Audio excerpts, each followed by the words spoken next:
12장 1절 그때에 헤롯 왕이 손을 들어 교회 중에서 몇 사람을 해하려 하여 요한의 형제 야고보를 칼로 죽이니 유대인들이 이 일을 기뻐하는 것을 보고 베드로도 잡으려 할세 때는 무교절 기간이라 잡음에 옥에 가두어 군인 넷씩인 네패에게 맡겨 지키고 유월절 후에 백성 앞에 끌어내고자 하더라. 이에 베드로는 옥에 갇혔고 교회는 그를 위하여 간절히 하나님께 기도하더라. 예, 오늘은 12장 사도들의 핍박과 심판에 대한 이야기로 진행이 되어지겠습니다. 지난 시간 빌립의 전도를 통해서 사마리아 전도의 정당성이 확보되어지고 사월이 개종되어짐으로 해가지고 이방인 사도도 예비가 되어졌고 그리고 베드로의 전도를 통해 가지고 이제 그 이방 복음의 문을 열어놓게 되어졌죠. 그리고 지난 시간에 안디옥 교회의 설립에 대한 이방인 선교 기지를 마련하는 것까지 이제 순서가 진행이 됐어요. 그런데 오늘은 이제 그동안 있었던 핍박이지만 사도들의 그 핍박이 극에 달하게 되어지는 장면이 소개가 되어집니다. 그것이 12장 1절서부터 5절까지 야고보의 순교와 베드로의 투옥의 사건이에요. 자, 그 야고보와 요한과 베드로는 사실은 그때 사도들 중에 수장급에 속하는 그런 그 사도들입니다. 그래서 지금도 뭐 우리 정치권마다 무슨 뭐 삼아무개신이 해가지고 최고 어떤 지도자의 일을 대신하는 그런 일들이 벌어지지만 지금 이 세 명은 예수님께서 중요한 그런 그 자리를 다니실 때마다 이제 그들을 데리고 다녔던 그런 그 세 명이기도 한데 그 중에 하나의 야고보입니다. 그 야고보가 순교를 당했어요. 그런데 그때 헤롯 왕이 손을 들어 교회 중에서 몇 사람을 해하려 하여 그때 유대인들하고 기독교는 갈등이 있었고 그런 그 유대인들한테 인기를 얻는 방법이 결국 그들이 미워하는 자들을 해치는 일이 그들한테는 상당히 인기를 얻는 일이었고 어떻게 보게 되면 자기네 그 치리 지역을 아주 순탄하게 치리하는 그 조건이 될 수도 있습니다. 그래서 시범 케이스로 해가지고 몇 사람을 해하려고 했을 때 요한의 형제 야고보를 칼로 죽이게 되어집니다. 최초의 사도의 그 순교자가 나왔어요. 먼저는 집사의 순교자로 해가지고 스데반 집사가 언급이 되어졌는데 사도로서의 첫 순교자입니다. 이 사도로서의 순교는 야고보를 시작으로 해가지고 요한을 제외해놓고 모든 사람들이 순교를 당하게 되어지는 그런 그 장면이 교회사적으로 확인이 되어지고 있어요. 아마 예수님이 죽었다 살아나셨다고 하는 그 부활의 사건을 너무나 확실하게 믿었던 사도들한테는 당연한 결과인지도 모릅니다.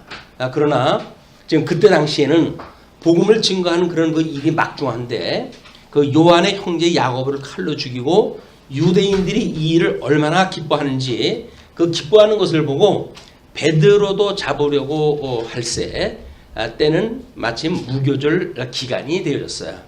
그러니까 무교절 기간이기 때문에 일단 이제 유교절이 지나고 나서 그를 죽여야 되기 때문에 잡음에 옥에 가두어 군인 넷씩인 네패에게 맡겨 지키고 유월절 후에 백성 앞에 끌어내고자 하더라.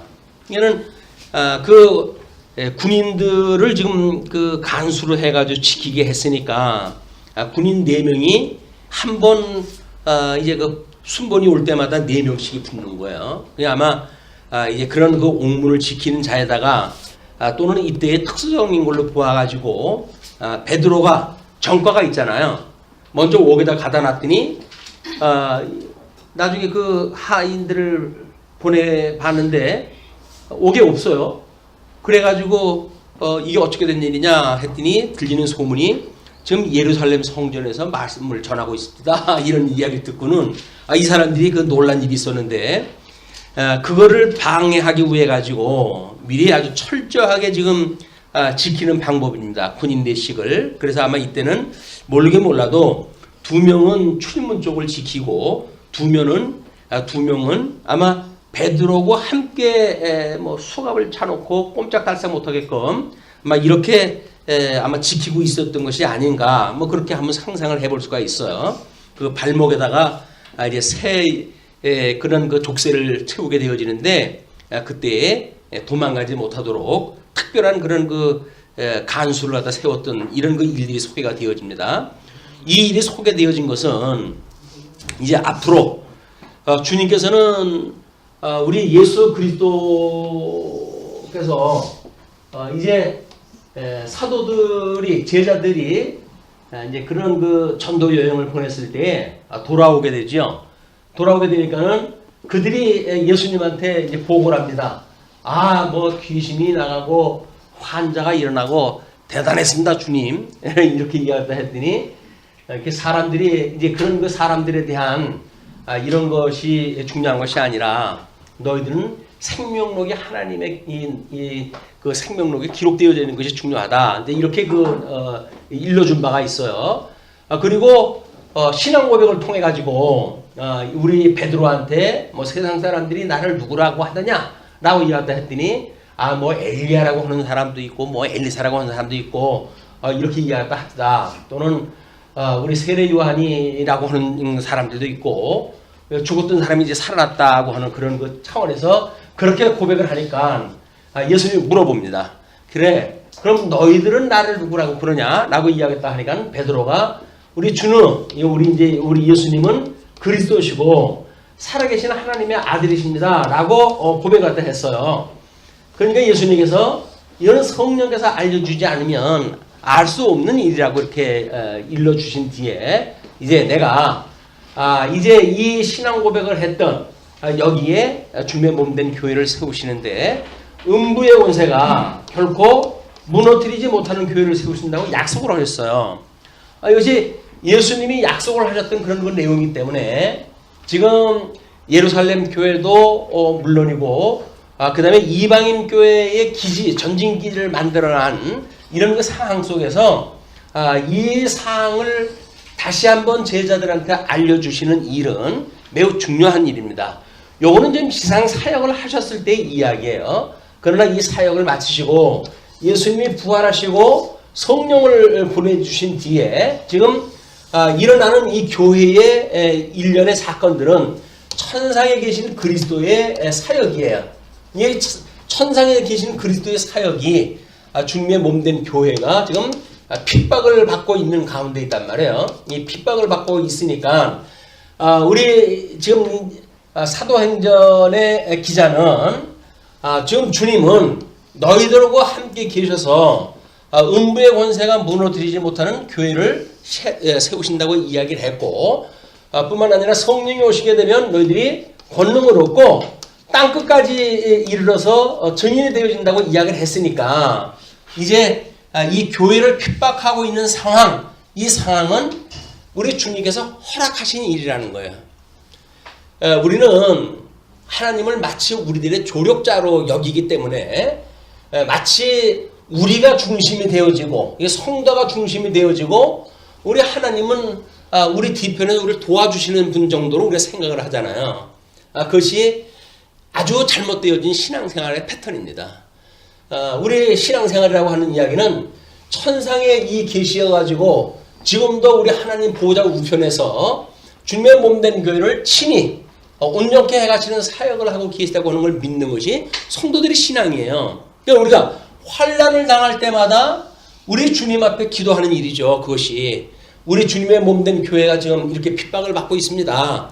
우리가 뭐 얼마 전에도 사도행전에서 그 이야기를 했지만 우리 대주제시여 대주제가 되시는 우리 주님께서 이렇게 지금 땅 아래서 생기는 이런 그 일들을 하감하시었고 이렇게 이걸 내려 감찰을 갖다 하셔 보시고 이런 그 일들이 지금 있으니 주님의 몸된 교회를 핍박하는 이런 그 권세자들, 이런 자들이 지금 우리를 에워싸고 있습니다. 그러니까 저들을 멸하고 우리를 구원해 주소서라고 하는 것이 이때 교회 성도들이 하는 기도 내용이에요.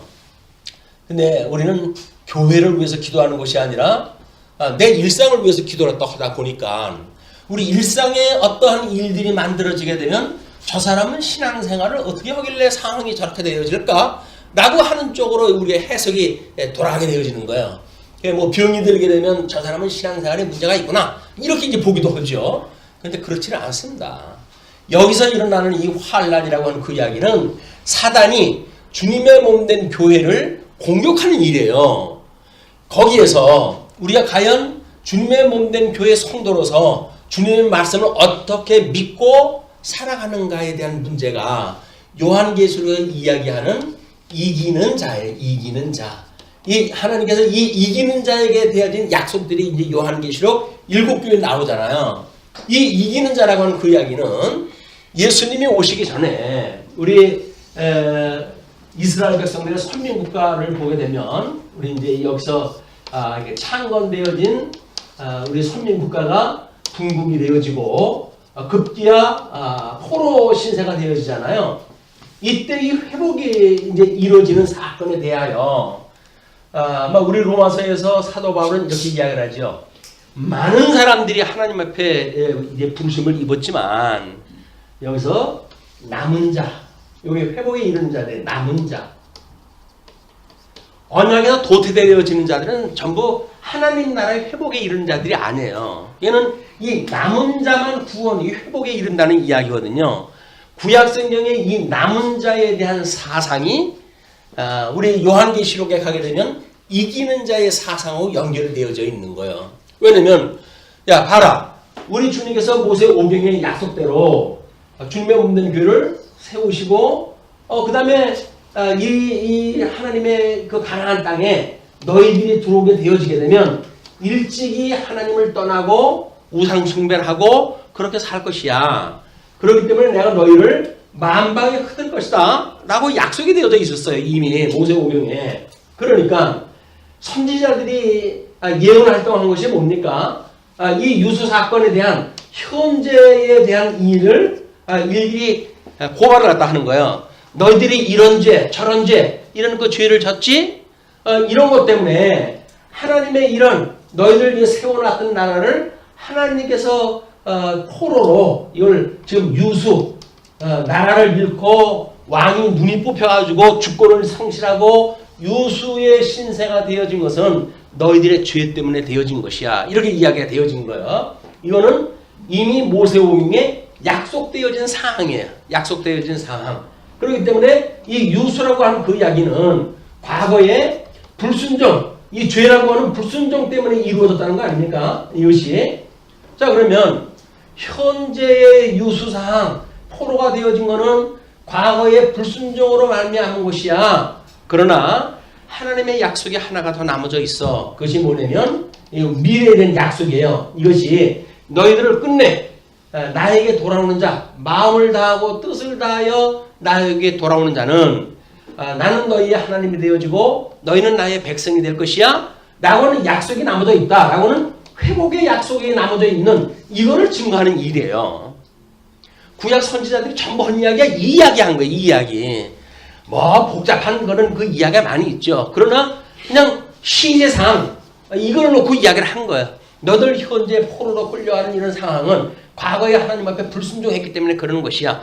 그러나 하나님의 약속이 남아져 있으니 마음을 다하고 뜻을 다하여 하나님께로 돌아가자라고 하는 이야기란 말이에요. 그러니까 회복에 이르는 자들은 이런 하나님의 약속에 의해서 야 이거 뭐 세워놨던 나라가 분국이 되어지니까 여러분 10지파가 아수르에 의해 가지고 결국은 멸망에 이르잖아요. 이 수많은 사람들이.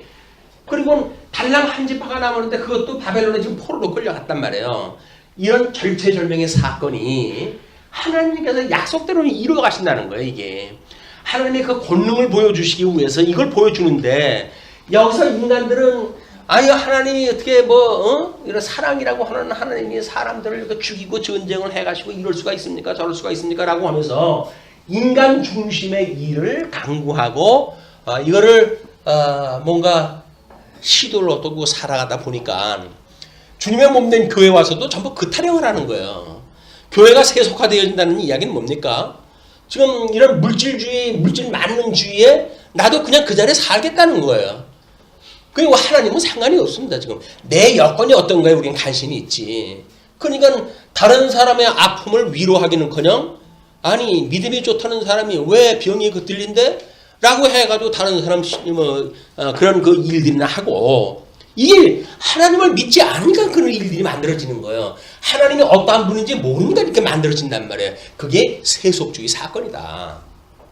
이 사건에 예수 그리스도로 말미암아 지금 음부의 원세가 우리를 공격하는 일이에요. 그게 다른 사람이 병들었는데 하나님께서 그걸 가지고 누굴 공격한다고요? 지금 음부의 원세가 나를 공격하는 거예요. 그걸 어떻게 보느냐, 어떻게 이 주관하시는 하나님을 이해하느냐, 그거에 따라서 정말 예수를 그리스도로 믿는가? 라고 하는 시험에 걸리는 거예요. 그게 나는 다른 사람에 대해 판단하지만 하나님은 오히려 그걸 가지고 나를 지금 시험을 갖다 하는 거예요. 그러니까 우리가 시험에 들게 하지 말아달라고 기도를 다 하셔야 돼요. 하나님이 어떠한 분인지를 모르니까 세상 사람들 살아가는 대로 그냥 우리가 흘러가는 거 아니에요. 그냥 분별력이 없어요. 그냥 그러고 살아가요.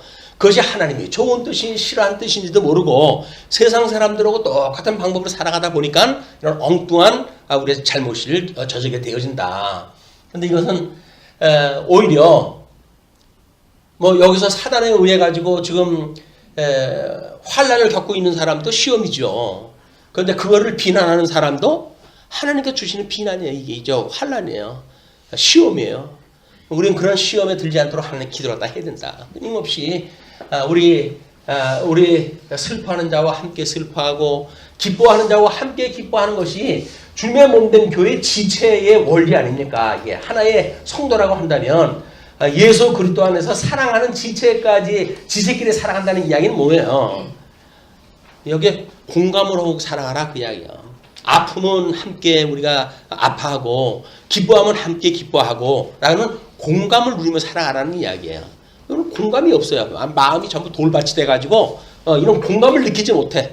다른 사람 아픈 게 나의 행복이야. 왜? 상대적으로 해가지고 나는 그래도 그렇게 아프지 않으니까.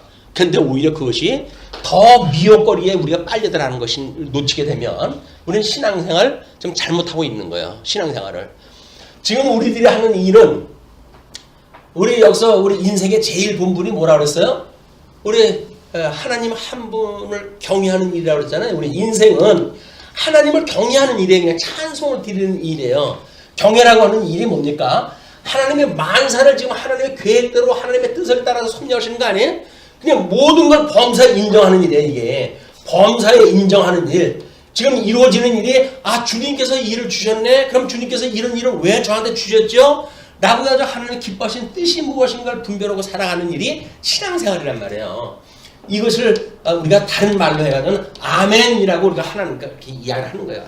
아멘. 하나님의 뜻대로 되어지이다. 그런 이야기예요. 그런데 뭐 하나님의 뜻보다는 어떻게 뭐 우리 뜻이 더 강하니까 우리 나이 어린 아이가 부모님 앞에 졸르게 되면 부모님이 지지. 어떻게 부모님이 그걸 안 들어주겠냐? 하나님이 우리 부모님이라고 그렇게 생각하십니까? 그렇게 해가지고 하나님한테 무조건 졸르고 뭐 그러면 들어주신다고 생각이 들어요? 그거는 아주 어렸을 때 이야기죠. 3살까지는 아마 하나님께서 들어주실 수도 있어요. 그러나 7살쯤 돼가지고 우리 국민학교 들어가고 이렇게 되어져가지고 맨날 땡깡이나 놓고 부모님한테 어깃장이나 놓고 달라고 뭐 졸르기나 하고 그러면 그건 매로 다스리게 된다. 매로 다스리게 돼요. 그런 하나님을 모르니까 택한 백성이라고 한다면 매를 들어서 또 다르시 우리를 교육을 시키시겠죠. 택한 백성 아니면 뭐 그렇게 살다가 죽거나 말거나 하나님께 신경도 안 쓰실 것이고 그런 분이라고 하는 걸 우리가 믿고 이쪽에 이 해 아래에서 살아가는 우리들이 어떻게 살아가야 되는지에 대한 걸 관심을 가져야 된다. 지금 로마 교회, 로마 제국에 지금 핍박 아래 있으면서도 불구하고 지금 유대인들은 기독교인들을 엄청나게 미워하고 있잖아요. 미워하고 있는. 그러면 그 미워하는 것이 결국은 뭐 로마 제국의 허락을 받아가지고 다 사형 집행도 해야 되고 그러니까 음료 권세가 짐승 권세를 등에다 업고, 이게 요한계시록에 나오는 사건이에요. 음부가 짐승 위에 올라타가지고 거기에 성도들의 피가 가득 찬 술잔을 갖다가 들고 쾌제를 부르는 이런 그 모습을 우리는 이런 현재의 사건을 가지고 그걸 보여야 되는 거 아닙니까, 이게 지금. 그런 사건으로 지금 소개가 되어지는 거니까. 그런데 우리는 포도주를 들고 그 비진리를 통해 가지고 쾌제를 부르고 있는 이런 것이 만연한 지금 우리 기독교권의 문화권에 살고 있으면서도 그런 걸 읽어내지 못한다고 한다면 우리는 철학원 동색이라고 우리 똑같은 사람들인 거예요. 거기에 분별력을 우리가 여기서 뭔가를 얻지 못하고 차등화가 안 되고 이렇다고 한다면 우리는 위기입니다. 위기. 우리는 그런 것에 의해서 차별화가 돼야 돼요. 하나님께서 나를 저런 자리에 두시지 않는 것이 정말 감사한 일이로구나. 이것이 하나님의 은혜로구나. 이렇게 돼야 되는데 엉뚱한 걸 가지고 은혜도 잊어버리고 거기서 감사도 잊어버리고 이렇게 되어지니까 하나님을 경외하는 것이 아니라 나를 찬양하는 거예요. 지금 여기에 지금 그 헤롯이라고 하는 그 인물이 손을 들어가지고 야고보를 죽였잖아요. 그런데 거기서 지금 베드로는 옥에 갇혔고 교회는 그를 위하여 하나님 앞에 기도를 했다 합니다. 기도하는 건 뭐예요? 하나님께서 우리 주 예수 그리스도를 비록 십자가에 못 박아 죽으셨지만 사흘 만에 부활하셨다고 하는 이걸 믿음으로 해가지고 지금 이 상황이 옥에서 놓아달라고 하는 지역적인 기도일 수도 있어요.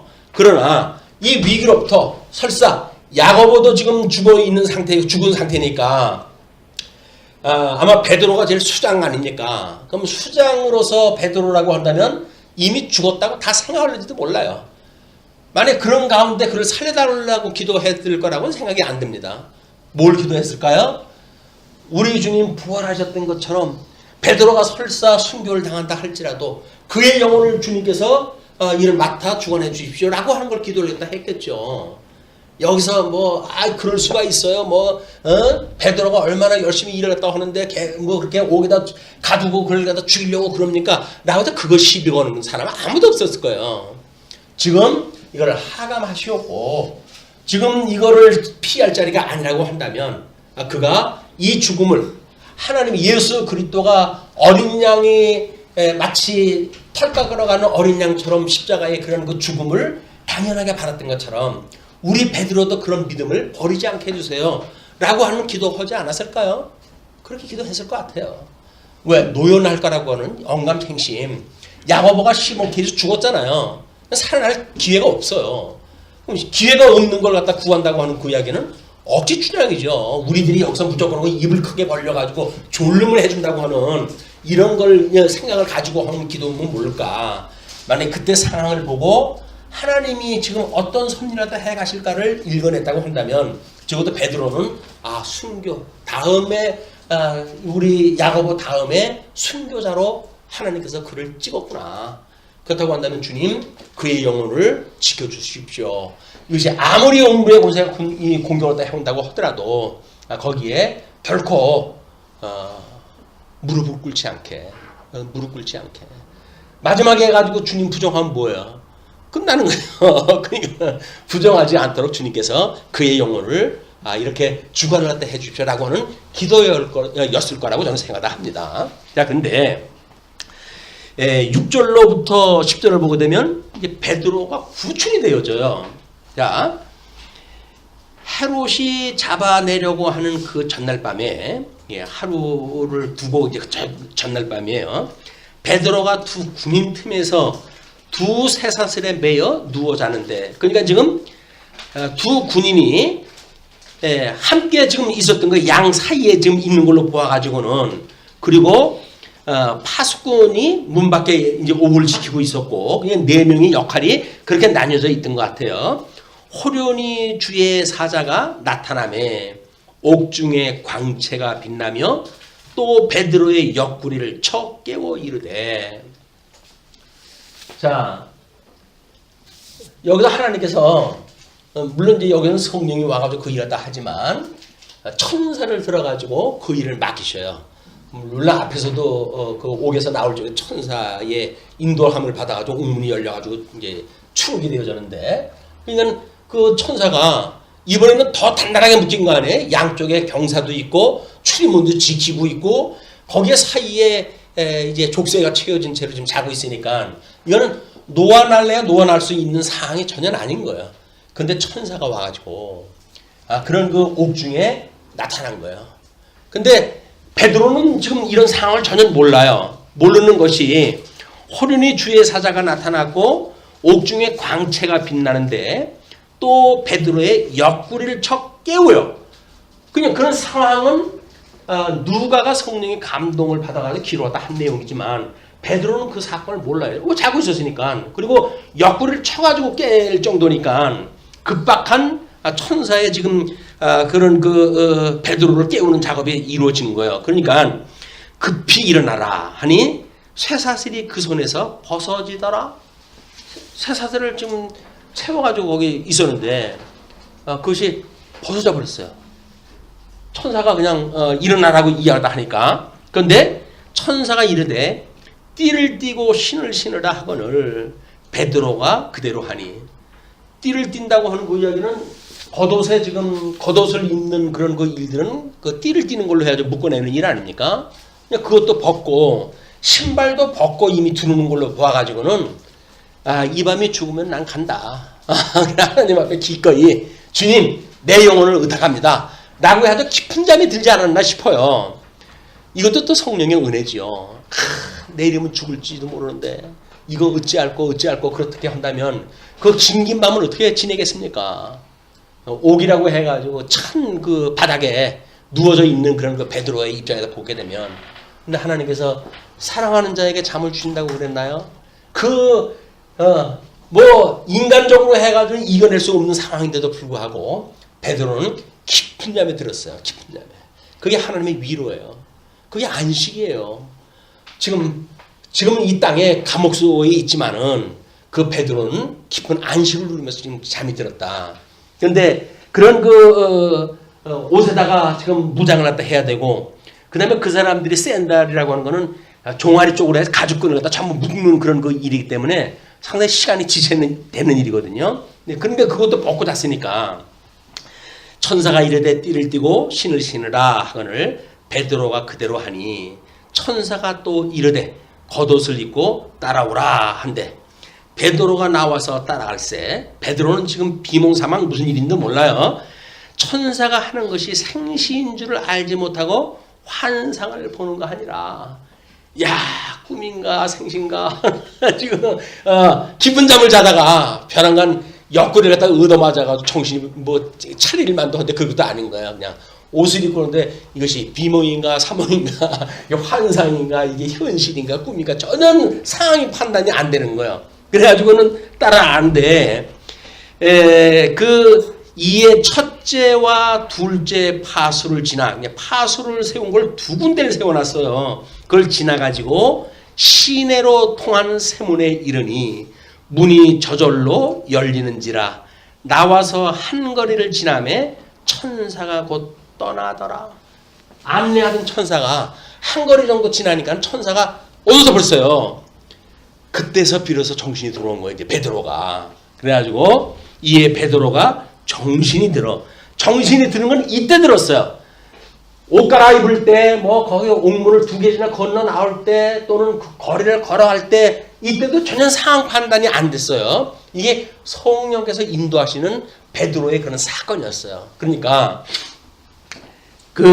이제 그런 정신이 들어 이르되 내가 이제야 참으로 주께서 그의 천사를 보내요 나를 헤롯의 손과 유대 백성의 모든 기대에서 벗어나게 하신 줄 알겠노라 하여. 지금 상황이 지금 이제 이해가 되어진 거야. 이것이 하나님께서 천사를 보내가지고 좀 이런 일이 벌어지고 있구나 그런 거 이야기예요. 유감스럽게도 성경 계시가 끝이 나는 거는 천사가 우리를 직접 우리한테 뭐 이렇게 보이고 도와주고 그런 일이 없잖아요. 뭐 성령 감동을 받아가지고 우리가 이러기도 하고 저러기도 하지만, 그러나 아마 누구든지 한 번쯤은 아주 급박스러운 위기 속에서 어떻게 이런 위기에서 내가 그냥 이렇게 살 수 있었지? 이런 걸 체험하신 분이 있다고 한다면 그것이 천사가 도우신 줄로 아시면 됩니다. 우리 요즘 뭐 이 신비주의에서는 보통 사람들을 보게 되면 귀신 들리는 사람을 보게 되면 덕지덕지 귀신이 붙은 게 보인다면요. 근데 그 신비주의 목사들이 천사 봤다는 소리 하는 사람들은 내가 못 봤어요. 전부 귀신만 봐, 그 사람들은. 왜 천사는 안 보이고 귀신만 볼까, 그 사람들은? 귀신을 거쳐서 하니까 그러는 거예요. 천사의 도움을 받는 그 영역이 아니에요, 그 사람들은. 그러니까 맨날 귀신 이야기만 해, 그 사람들은. 지금도 뭐 귀신 내쫓고 하는 사람이 뭐 우리 저 법원에 2번씩이나 가는, 나는 되게 멋있는 사람인 줄 알았어요. 그 뭐 사진에 보니까 뭐 강론할 때 그 뭐 보여주니까 뭐 얼굴 광채가 나고 뭐 엄청나게 멋있는 사람이 있어요. 최고라도 좀 될만하고 그런 줄 알았어. 그랬더니 이건 뭐 어떻게 그런 사람을 그래, 하나님의 능력이에요, 그것도. 완전히 부축해가지고 뭐 80 먹은 노인네처럼 그러고 법원을 들어가는데 뭐 집단은 연출원인지 모르죠. 불쌍하게 보이려고. 그러나 그게 꼴이 뭡니까? 그러고 산 거야, 이 세상에서. 귀신만 보고 그것만 내쫓고 뭐 이렇게 한다고 그러다가. 그런 게 아닙니다. 이건 생명의 역사를 우리가 봐야지. 어떻게 사망에서 생명으로 우리가 옮겼는지에 대한 이런 걸 봐야지. 이 음부의 권세가 하는 장난에 휘말려가지고 아이고 뭐 맨날 귀신 신약 까먹는 소리만 한 거예요. 여기서 성도들 마찬가지예요. 여기서 뭐 귀신 내쫓고 뭐 여기서 뭐 병 고쳐주고 이런 거에만 관심이 있지, 저 영광의 하나님을 찬양하는 일들은 전혀 없는 거예요. 이것이 잘못된 신앙생활의 패턴인 거예요. 근데 우리 베드로의 그런 그 사건이 지금 11절부터 17절까지 베드로가 마가의 어머니 집으로 가는 사건 아닙니까? 거기서 그 벗어난 걸 깨닫게 되었어요. 그리고 깨닫고는 마가라 하는 요한의 어머니 마리아의 집에 가니, 여기서 뭐 주어는 본주어가 마리아로 되어져 있어요. 요한의 어머니 마리아로. 그러나 그게 문제가 아닙니다. 여기서는 마가라 하는 인물이 또 소개가 되어져요. 이는 우리 바나바하고 이제 우리 사울하고 동역을 하게 되어지는데, 그때 바나바의 산지대 이 사람이. 이방인의 사도를 세웠던 베드로와 이 사울과 그 다음에 그의 동역자인 바나바를 준비하시고 바나바의 생질까지도 이미 이렇게 아주 다 준비를 해놓으시는 이런 섭리를 갖다 우리가 보게 되어지는 겁니다. 그런데 이 마가라고 하는 집에 지금 이런 사건이 아주 초자연적 사건이 일어나니까 마가라고 하는 사람이 매우 신약한 사람이에요. 신약한 사람이 돼가지고 1차 전도 여행 때 중간에 아프다고 해가지고 도로 올 만큼 아주 변변치 않았던 사람이거든요. 그건 뭐 본래가 변변치 않을 수도 있고 우리 성령님께서 그렇게 1단계를 처리하실 수도 몰라요. 왜? 바나바와 바울을 2차 전도 여행에 나누어 가지고 전도를 시키기 위해서 하나님께서 일부러 그렇게 하셨다고 보여집니다. 그러나 그때 그런 심약한 마가기 때문에 그 마가가 베드로가 어떻게 놓여놨고 어떤 초자연적 사건으로 하나님께서 섭리하신다고 하는 사실을 그러하여금 상기될 좋은 그런 사건을 보여줬다고 보여집니다. 자, 그런데 이제 마가라 하는 요한의 어머니 마리아의 집에 가니 여러 사람이 거기에 모여 기도하고 있더라. 여기 아마 그 기도처, 뭐 예수님 이제 돌아가시고 나서도 너희들이 이제 예루살렘을 떠나지 말고 기도를 갖다 해라 라고 했던 오순절 동안 있었던 것이 아마 이 집의 그 방이 아닌가 싶어요. 뭐 마지막 그런 그 6월절 잔치 갖다 했던 것도 막 그런 그 집이 아닌가. 그래서 마가의 다락방이라든가 뭐 이런 것들이 수술 남는 거는 제법 집안이 넓어요. 그리고 이 사람은 바깥 양반이 손주여서 손주. 제법 돈이 좀 있었어요. 그냥 그 동네에 제법 넓은 집을 누리고 살았던 사람이기 때문에 제자들의 편의를 이렇게 충분히 봐주고 또 이런 일들을 감당할 만한 공간이 있었던 집으로 보여집니다.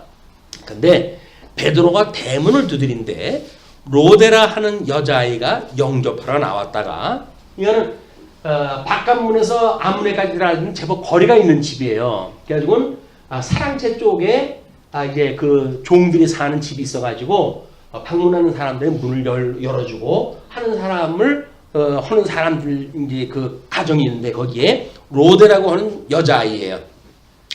그의 영접하러 나왔다가 베드로의 음성인 줄 알고 이미 베드로하고 많은 그 교류가 있었던 거죠. 음성만 듣고도 베드로 음성인데 이렇게 알아들을 정도니까 기뻐해가지고 문을 미처 열지 못하고 달려들어가 말하되 베드로가 대문 밖에 섰더라 하니 얼마나 놀랐으면 기겁을 갖다 했어요. 아니 죽을 줄 알고 내려면 장사를 이제 준비 갖다 해야 될 판인데 그 베드로가 살아가지고 지금 밤중 아닙니까? 바깥에 그 베드로가 소리가 들리는 거야. 놀라가지고 안채로 뛰어들어가지고 기도하고 있는 제자들에게 베드로가 지금 문 앞에 있다라고 얘기했다 한 거예요. 그렇게 얘기했다 하니까 그들이 말하되 내가 미쳤다.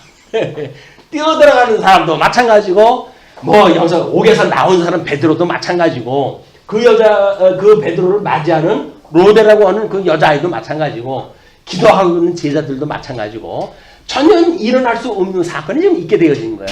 그냥 한 사람은 정신 깨닫지도 못하고 있었고 한 사람은 지금 황급하게 뛰어들어가지고 문 열어줄 생각도 안 하고 그렇게 일하다 하고 있고 제자들은 그렇게 이야기하는 여자아이한테 미쳤다라고 이야기했다 하고 전부가 잘못 이상한 일이 벌어지는 거야. 이건 보통 일이 아니에요. 이런 상황이 이렇게 되어진다고 하는 이야기는 보통 일이 아닌 거예요. 지금 일어나는 것이. 그런데 그 미쳤다 하니까 여자아이는 힘써 말하되 천말이라 하니 그들이 말하되 그러면 그의 천사라 하더라. 그를 돕는 천사가 이제 우리 베드로가 내일이면 뭐 여기서 참수를 당해야 되니까 그거를 위로차 아마 방문 왔다 했는가 보다. 뭐 이렇게 위로 왔다 하고 있었던 거예요. 자 그렇게 하고 있었는데 그 베드로가 문 두들기를 그치지 아니하니 그들이 문을 열어 베드로를 보고 놀라는지라. 여자아이가 혼자 남은 것이 아니라 문을 두드리고 계속 하니까는 여자아이는 지금 바깥에 기다리는 게 분명하다라고 이야기했다 하니까 제자들이 함께 나온 거예요. 그래가지고 문을 갖다 열었더니 베드로가 거기 있는 거예요. 아니 세상에 어떻게 이런 일이 나사로도 죽었다가 살아난 걸 저희들이 봤고 이 제자들은 다 본 사람들 안에 예수님은 공생생활을 거쳤던 사람들이니까 그리고 예수님 십자가에 죽었다가 부활했던 사건도 믿는 사람들인데 베드로가 오고서 나왔던 사건을 전혀 믿지를 못하는 거야. 이 어쩌게 세상에 이런 일이 이건 어디 저 방송 극연에서는 나올 일이지 세상에 어떻게 이런 일이 왜 전부 놀라고 있는 거야. 이것이 현재 우리들이 살고 있는 세상에서의 우리 하나님의 섭리를 모르고 있는 또는 깨닫지 못하는 그런 사람들의 일이다. 우리가 아마 여기서 사경을 해마다가 아마 구사일생으로 살게 되어진 그런 경험을 하게 되어진다고 한다면 그것이 우연히 그렇게 되어졌다고 생각하는 사람들은 없을 거예요. 왜? 구사일생인데 이건 9번 죽을 만한 일인데 한 번 살아난 사건이에요. 그런 정도라고 한다면 이것이 어떻게 이런 일이 있지라고 해서 우리가 기가 막히게 생각할 일이지. 그때 운이 좋았어 내가. 이렇게 해가지고 지나갈 사람들은 없을 거예요. 우리가 신앙생활 할 때 이런 그 일들을 별로 믿지를 못하는 거예요. 왜? 육체적인 사건만 놓고 보니까 우리가 만약에 이렇게 해서 하나님의 말씀을 왜곡되어지고 그래서 어떤 잘못되어진 교회에 우리가 출입을 하게 되어지고 그런 자리에 내가 갔더라면 이런 사경으로 느껴지지 않을까요? 하나님의 말씀이 그냥 그 귀신 내쫓는다고 하는 그 사람 교회에 내가 출입하는 성도가 되었다고 한다면 어찌할 뻔했을까? 이것이 구사일생으로 살아가는 우리들의 이런 특별한 사건이 아닐까요? 그런 거 영적인 거, 신령한 것 쪽으로는 관심이 없어요. 어떤 데 관심 있어요? 육적인 거. 그래가지고 저 뭐 죽을 목숨인데 살았다든가, 여기서 뭐 망할 건데 어떻게 하나님이 도와줘가지고 사업이 잘 되다든가 이런 것만 가지고 우리는 생활을 하니까 우리 살아계신 하나님에 대한 체험, 그분하고의 우리가 함께하는 교제, 그분만으로 즐거워하는 인생의 본분 이걸 못하고 사는 거예요 우리가. 뭐 저도 마찬가지지만 이렇게 살아가고 있는 것이 우리들의 인생이다.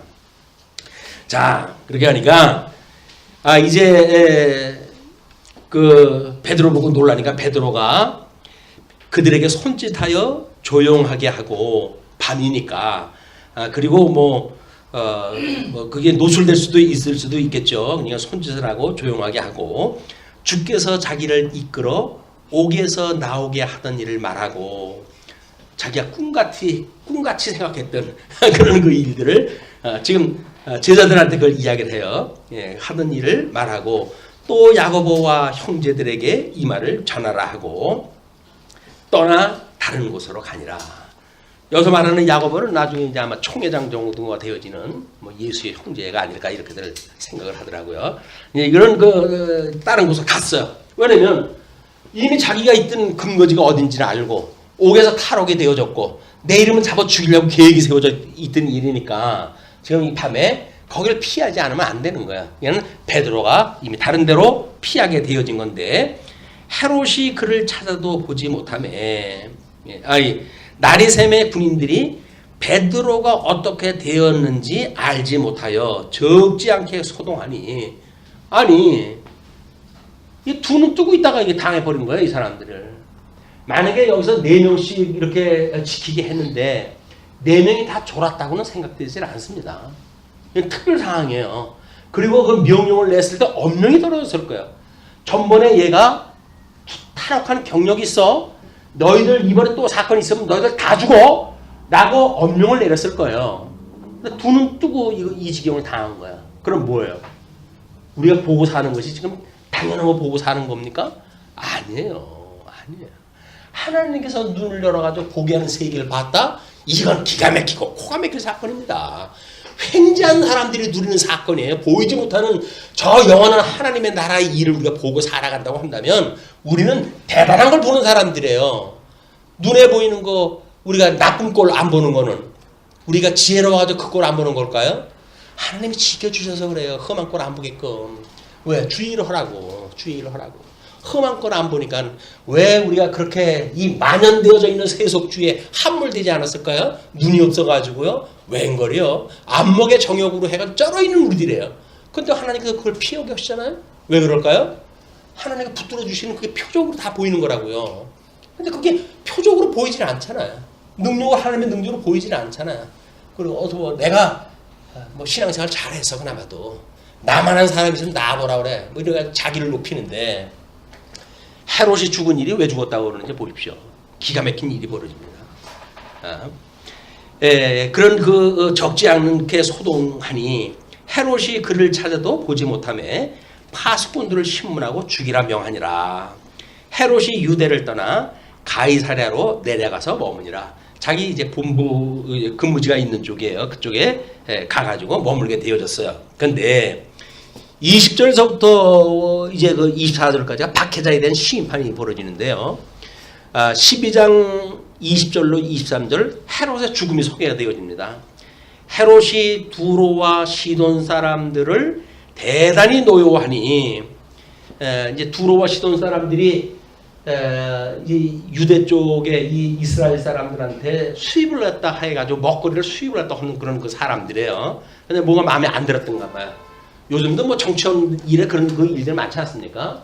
우리 사드 들여놨다고 해가지고 중국이 관광객도 보내주질 않고 뭐 이렇게 해가지고 자기네들 그 힘센 걸 보여주고 그러잖아요. 지금 정치적으로 이런 그 사건이 벌어진 거예요. 두로와 시돈 사람들을 대단히 노여워하니 그들의 지방이 왕국에서 나는 양식을 먹는 까닭에 한 마음으로 그에게 나와 왕의 침소 맡은 신하 블라스도를 설득하여 화목하기를 청한지라. 나중 그 시돈 지역에서 사람들을 보냈어요. 워낙 미워하니까. 그래가지고 어떻게 좀 이걸 잘 좀 해보자라고 해가지고 이제 화해라도 하기 위해 가지고 그 블라스도를 설득해가지고 화목하기를 청했는데 헤롯이 나를 행하여 이제 그렇게 해가지고 아마 무슨 그때 이 학자들마다 다른데. 무슨 경기가 있었다고 이야기하는 사람도 있고 아니면 뭐 이런 그 사람들하고의 어떤 회담이 있었다고 주장하는 사람들도 있고 그래요. 이런 그 일들을 보게 되면 회담 사건도 보통 일이 아니에요. 보통 이게 만들어지는 게 아니에요. 우리 얼마 전까지만 해도 뭐 한국이 지금 전쟁이 난다 어쩐다 해가지고 우리 평창에서 올림픽을 다 하는데 가야 되냐 말아야 되냐 뭐 이랬잖아요. 자, 그래도 내놓는다 하는 그런 그 사람들의 그 지도자급이 참석하느냐 안 하느냐 하는 것 때문에 그냥 대통령이 뭐 온 사람들이 나서가지고 안전하니까 제발 좀 많이 참석해달라고 부탁을 갖다 해가지고 그래가지고 우리 평창 올림픽 성공이 끝났단 말이에요. 그만큼 위기의 시간이었어요. 위기의 시간. 근데 하나님께서 이게 지금 뭐 우리 집사님 기도한 것처럼 어떻게 될는지는 몰라요. 그럼 현재 상황이 아니 어떻게 그런 일이 일어나나요? 저는 이거에 대한 그것이 좀 남다릅니다. 왜냐하면 제가 해방 이듬해 출생을 했어요. 그러니까 저의 인생 전생에는 결국 전쟁과 휴전 속에 그냥 그 전쟁이라고 하는 그런 그 문화 속에 그냥 절어가지고 평생을 사는 사람이에요. 근데 만약에 교류가 되어진다고 한다면 드디어 그런 세상으로부터 나를 하나님 구출갖다 하시는 거 보여주시는 거 아닙니까 이게? 대한민국이 해야 될 일이라고 하는 건 지금 복음 증거하는 일이에요. 우리 서구로부터 해가지고 복음이 들어와가지고 이미 서구는 기독교가 이미 다 이제 뭐 훼손되어지고 거의 말살되다시피 한 거 아닙니까? 근데 대한민국으로 복음이 들어왔다가 너무 복음이 이게 채워져가지고 그래가지고 농익어가지고 전부 썩어 들어가고 있어요. 이 복음이. 그러니까 이것이 지금 다른 데 어떤 그 새로운 물결을 타가지고 흘러가야 이 말씀도 살아있을 텐데 고여져 있는 물에다가 이 복음을 넣어놓으니까 전부 여기서 지인들 배부른 수작만 부리고 있지 주님을 섬기는 그런 일에 없단 말이에요. 그러니까 이런 그 일들이 주님께서 지금 뭔가 복음이 계속 서쪽으로 진행이 돼야 돼요. 그러면 이북을 통해 가지고 중국에 이제 복음이 본격적으로 들어가야 되겠죠. 지금도 물론 이북에 세상이 좋아져 가지고 인터넷이라는 걸로 통해 가지고 충분히 복음이 전해집니다. 그러나 사람이 증거하지 않는 복음은 사실은 이런 공감대가 없어요. 공감대가. 그렇기 때문에 인터넷으로 공부한다는 이야기는 말씀의 운동력을 경험하기 어렵다는 이야기예요. 정보로는 충분히 우리가 공부를 할 수가 있어요. 성경이 그렇구나 라고는 정보가 되지요. 그러나 살을 맞대고 살아가는 사람들의 이 사회에서는 하나님께서 이 전도의 그 역할은 주님의 몸된 교회의 교제를 통해 가지고 이걸 이루어 가시는 일입니다. 교제. 그렇기 때문에 교제가 안 이루어진다는 이야기는 뭐예요? 한마디로 고립되어져 있다는 이야기예요. 하나님께 섭리해 가시는데 우리는 외인이라는 거예요. 외인이 언약의 외인이라고 하는 것이 이방인들 이야기 지칭했을 때 이야기인데 하나님의 이 약속에서 외인 되어졌다고 생각을 했다 해보면 끔찍하지 않습니까? 나는 그럴 수 없어 라고 하는 생각이 안 들까요? 우리는 그럼 어떻게든지 이 교제에 합류하고 싶어야 돼요. 이게 그런 마음이 들어와야 된다고요. 이게 우리 성도와 함께 사랑한다고 하는 그 이야기가 신구약 성경 전체가 지금 그 얘기를 하는 이야기인데 내가 너희를 사랑한 것처럼 너희도 서로 사랑하라 라고 주님께서 이야기를 하셨잖아요. 그런데 사랑하지 않는다는 이야기는 뭐예요? 교제가 안 된다는 이야기예요. 교제가 안 되고 예수님을 믿는다는 이야기가 이것이 인격적으로 지금 우리가 설득이 될까요? 내가 스스로 나는 예수님 믿어 이것이 내가 고백적으로 되어집니까? 머리로는 고백이 되는지 몰라요. 관념적으로 예수님이 나를 구원했대. 나는 그걸 예수님을 그리스도로 믿어. 라고 해가지고 우리 지성적으로 아마 우리가 늘 그걸 경계했다 하지만 어떤 주지주의적으로 주지주의적인 그런 입장에서 우리 예수 믿는다고 생각할지 몰라요. 때로는 요즘 미쳐 돌아가는 사람처럼 주정주의에 의해 가지고 우리 예수를 믿는다고 이야기할지 몰라요. 왜? 난 가슴이 뜨거운 경험을 했거든. 난 방언을 경험했거든. 이런 걸 가지고 이걸 주장할지도 몰라요. 때로는 율법주의자들처럼 주의주의를 갖다 통해 가지고 내가 성수주의를 갖다 하고 연보를 갖다 11조를 갖다 하고 내가 주님의 몸된 교회에 얼마나 충성을 했는데 라는 걸 가지고 우리는 예수를 그리스도로 믿는다고 스스로 이야기하는지 몰라요. 그러니까 우리가 이야기하고 있는 믿음이라는 건 뭡니까? 전인적인 믿음이에요. 이걸 갖다가 전부 묶어내는 전인적인 믿음. 이 전인적 믿음이라는 이야기는 뭐예요? 우리들의 깨달아 알고 믿어 경외하는 데까지 가는 거예요.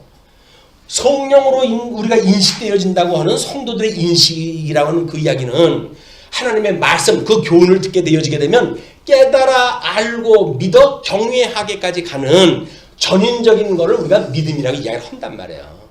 전인적인 믿음이 아니고 이거 파편적인 거 이런 걸 가지고 믿는다고 한다면 여기서 남은 자에 우리는 들어갈 수가 없어요.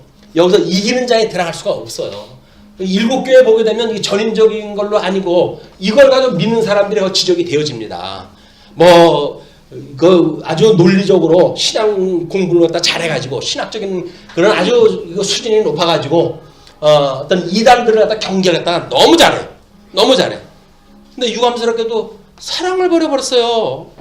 그래도 하나님께서 그거 다 우리 성전, 주님의 몸된 교회를 갖다 옮겨버린다는 이야기 아닙니까?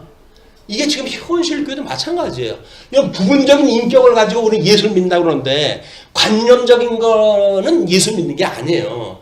예수 믿는다는 이야기는 나의 모든 인격, 우리 그래서 성경에서 끊임없이 뭐라 합니까? 생명을 다하고 목숨을 다하고 뜻을 다하고 너의 마음을 다하여 나를 섬기라고 이렇게 이야기하잖아요.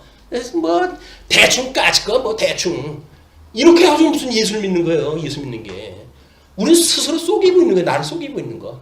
우리가 어떻게 전인적으로 믿어야 되는지에 대한 이거는 끊임없이 우리 말씀을 통해 가지고 성도들의 교제를 통해 가지고 이것이 익힌 공부에 이르게 되어집니다. 익힌 공부.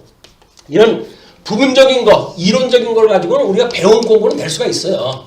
어떤 정보 차원에서 성경이 이렇고 뭐는 어떻고 해가지고 배운 공부는 될 수 있을지 모르죠.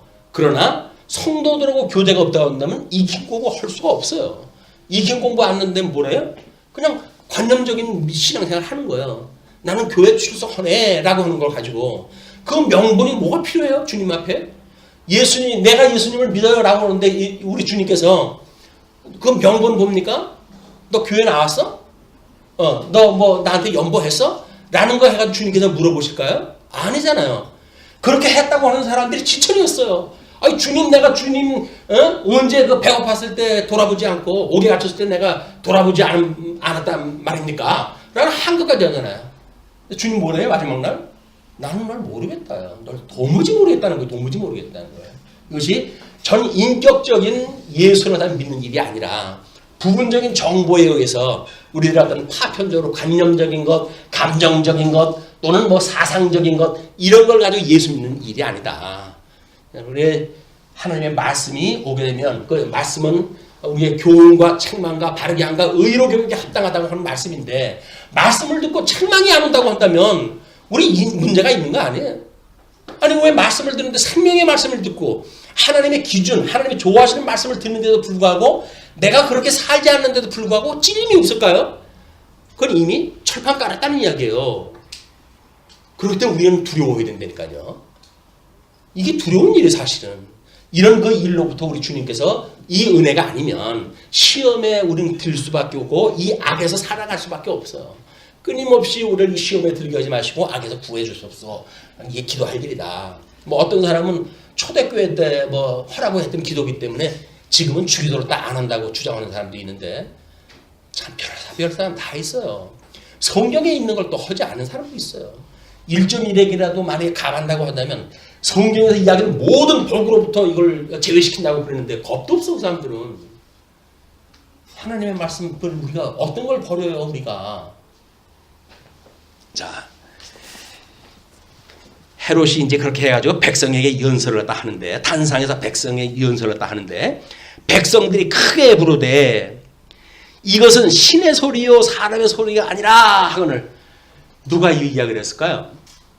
유대인들은 유일신을 믿는 사람들이기 때문에 아무리 아첨을 하길 좋아해도 이런 말은 참아 못해요. 누가 했을까요? 어떤 정책적 결정을 하기 위해 가지고 그냥 파견 나온 인간들, 그 인간들이 했을 거 아니겠어요? 그 인간들이 했을 거예요 분명히. 좀 예쁘게 보여가지고 나의 미워하는 마음을 제발 좀 털어내시고 우리 그런 하나님은 은혜를 좀 베풀어 주셔서 라고 그런 수작을 불렸을는지 모르죠. 하나님 앞에 살아가는 성도들이 결국은 이런 정치적인 어떤 그런 걸 가지고 살아간다는 이야기도 참다운 교제가 아니에요. 주님의 몸된 교회 이 어떤 정치를 들여다봐도 전부가 그래요. 전부가 이해관계에 얽혀가지고 그저 패거리 짓고 파당을 짓고 이래가지고 하는 그 정치라도 하는데 물론 사람들이 모여 사는데 정치가 없을 수 없죠. 그런 그 정치는 하나님의 뜻을 따라 펴가는 것이 정치지. 자기 뜻 실현시켜가는 게 무슨 정치입니까? 세상 정치나 똑같은 거지. 우리 뭐 교회 나름대로 조직들 여러 가지가 있잖아요. 근데 마찬가지예요. 그것이 어떤 그런 교회 정치적 입장에서 결정도 하고 그렇게 할 거예요. 그러나 하나님의 선한 뜻이 무엇인가를 분별이 안 되고 어떤 독조 오는 사람의 뜻에 의해 가지고 그것이 먹혀 들어간다고 한다면 그럼 우리는 소망이 없어요. 그런 사람들은 도려내야 돼요. 이 암적 존재는 도려내야 돼. 그래야 주변 몸된 교회가 살아가지. 그런 거에 의해 가지고 정치꾼들이 모여들고 이렇게 되어지게 되면 주님의 몸된 교회가 힘을 쓸 수가 없습니다. 주님의 몸된 교회처럼 이 연약한 데가 어디 있어요? 전부 어린 양 대신 예수 그리스도 형상을 닮아가기 좋아하니까 때려도 사람들이 한 것도 제대로 안 해. 무시해도 그냥 그걸 갖다 그런가 보다 하고 그냥 지나가. 라고 하는 게 지가 잘난 줄 알고 여기서 이 갑질을 갖다 하는 거예요. 주님의 몸된 교회 와가지고. 장로라고 해가지고 완장찬지를 갖다 해가지고 지 맘대로 성도들을 쫓아내고 이런 그 일들이 벌어지고 있단 말이에요. 성도들이 못 나가지고 그런 게 아니에요. 성도들은 우리 예수님을 닮아가지고 사람들이 전부 그냥 어리숙해요. 어리숙해. 그래서 왜 바보처럼 그렇게 살아요? 라고 그러면 뭐라 그럽니까? 저는 바보예요. 저는 바보예요. 바보처럼 사는 거예요. 여기서는 바보처럼. 뭐 영광을 떨고 삽니까? IQ가 높으면 얼마나 올파요? 뭐 200이나 올라갑니까? 그 IQ가? 근데 뭐 잘났다고 이 세상에서 그 악바리 갖다 쓰고 살아갑니까? 그냥 되어진 대로 사는 거야. 하나님의 뜻대로. 그러면 나 같은 인간도 여기서 살아가죠. 재수도 없고 뭐 재능도 없고 그런데도 불구하고 주님의 몸된 교회 성도면 살아갈 수 있는 게 뭡니까? 하나님이 주신 은혜예요. 이게. 무슨 뭐 아이디어를 가지고 주님의 몸된 교회에 간다고요? 안 그래요. 그냥 말씀에 매여 살게 되면 하나님이 필요한 종들인데 하나님께서 인도를 갖다 해가시지. 여기서 뭐 영악 떨릴 일도 아니다. 그냥 우리 주님이 능력이 없어가지고 돌아가신 분은 아니잖아요. 나 12명이나 더 되는 천사를 불러다가 너희들을 쓸어버릴 수 있는 권위 없는 줄 아느냐? 라고 예수님께서 그러시잖아요. 권능이 있으신 분이에요. 그럼에도 불구하고 예수님께서 하나님께 모든 걸 맡기고 어린 양처럼 그냥 십자가에 못 박아 죽으시잖아요. 하나님께 살려놓으셔요. 그러니까 우리도 마찬가지예요. 여기서 내가 무슨 뭘 가지고 재주를 가지고 능력을 가지고 살아간다고 한다면 주님 하실 일 없죠. 그래 너 잘 사는구나 그럼 잘 살아봐라 그러시죠. 주님 아니면 저는 아무것도 할 수가 없어요 주님 라고 주님한테 우리가 의탁을 갖다 해야 예수 그리스도와 함께 죽고 나는 없어요 주님. 이제는 주님께서 말씀으로 저를 인도해 주시지 않으면 저는 아무것도 못해요 라고 하는 믿음을 가져야 주님께서 그래 염려하지 마 내가 너하고 함께 있어 담대하라 강하라 라고 한다 우리를 위로하시고 이 이기는 자에게 주시는 복에 참여할 걸 약속을 다 하신단 말이에요. 이게 우리들의 행복이에요. 그냥 아무것도 하는 게 없어. 아무것도 한 것이 없는데 놀라운 은혜를 입고 사는 것 이것이 예수 믿는 사람들의 행복이 되니까요. 영악 따라가지고 뭐 여기서 잘 사는 건 뭐 세상 사람 다 그러고 사는데 근데 바보처럼 사는데도 주님께서 우리를 붙들어 주셔요. 이것이 예수 믿는 일이다. 자 그러면서 이제 중요한 일이 그 아합을 갖다 듣는데 헤롯이 영광을 하나님께로 돌리지 아니하므로 그런 그 일들을 보고 이거 봐 내가 먹혔지 내가 얼마나 멋있으면 저 사람들이 나의 하는 말을 갖다가 뭐라고 나의 하는 그런 그 말이 신의 소리라고 나를 신이라고 이야기하잖아. 그래가지고 기고만장한 거야. 그 절정에 올랐을 때 주님께서 헤롯이 영광을 하나님께 돌리지 아니하므로 주의 사자가 곧 신이 벌레에게 먹혀 죽으니라. 뭐 역사학자들은 뭐 한 5일 알았다고 그래요. 어떻게 속이 썩어가면서 죽어가지고 5일 정도 그렇게 하다 죽었다고 그러는데 충이 먹어 죽어요. 자기가 이 땅에서 제일 높은 줄 알고 뭐 제일 높은 줄 알았어요. 기독교인들을 핍박을 하면서 그들의 머리 대신 예수님보다 더 높다고 생각이 들었으니까 그 짓을 하지. 우리는 저 대주제가 되시는 예수 그리스도 이분만을 의지하고 이분만을 믿고 되면 되는 대로 안 되면 안 되는 대로 아프면 아픈 대로 건강하면 건강한 대로 주님 주신 환경을 따라가지고 그냥 범사의 그를 인정하고 아멘 아멘 아멘 주님 뜻대로 되어 주옵소서라고 기도하며 살아가는 그래서 정말 심령이 평강한 이런 성도의 삶이 되었으면 좋겠다 생각이 듭니다. 저도 이러기를 원해요. 저도 이러기를 원합니다. 우리 흩어져 있는 한동안도 이런 은혜 속에 살아가기를 빌면서 오늘은 24절 하나님의 말씀은 흥왕하여 더하더라 라고 하는 말씀으로 마치겠습니다. 기도하시죠.